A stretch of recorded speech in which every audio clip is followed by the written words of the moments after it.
Anak ni Mark Anthony Fernandez, na si Gray Fernandez, nag-react sa mga masiselang video ng kanyang tatay. Narito at alamin natin ang buong detalye.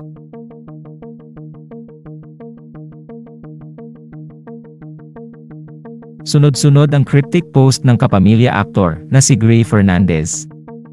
Sa naturang account ni Gray sa Instagram, ay nagpost ito ng isang matamlay na tao, na hinala ng netizens ay reaksyon ni Gray sa pinaggagawa ng kanyang tatay. Hindi pa dito natapos ang cryptic post ni Gray. Dahil sa kanyang sumunod na Instagram story, ay naging mas malinaw na patungkol ang kanyang mga post sa kanyang tatay. Ibinahagi kasi ng aktor ang family picture nila, ngunit hindi nga kasama si Mark Anthony Fernandez. Caption pa ni Gray, "My family." Tila hiyang-hiya nga ang aktor sa viral video ni Mark, kaya naman agad nitong tinuldukan ang issue at pinakita na hindi kasama sa kanyang pamilya ang kanyang tatay Mark. Samantala, dahil sa mga tila reaksyon ni Gray kay Mark, ay marami ang nag-aalala sa teen actor. Ani ng netizens ay trauma ang dulot ng mga kumalat na videos ni Mark sa pamilya nito.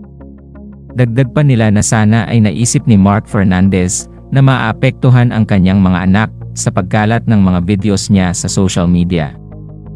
Sa kabilang banda ay patuloy na pinagpepiestahan ng netizens ang mga masiselang video ni Mark Anthony Fernandez. Magpasa hanggang ngayon naman ay hindi pa rin nagbibigay ng reaksyon ang batikang aktor sa kanyang mga video, maging ang babae na kasama sa video ni Mark Anthony Fernandez ay hindi pa lumalabas para magsalita. Hiling naman ng mga solid fans ng aktor na sana ay magpaliwanag ito sa publiko. Dahil mas makakabuti ito para malaman kung ano talaga ang nangyari kung bakit kumalat ang mga masiselang video ni Mark Anthony Fernandez.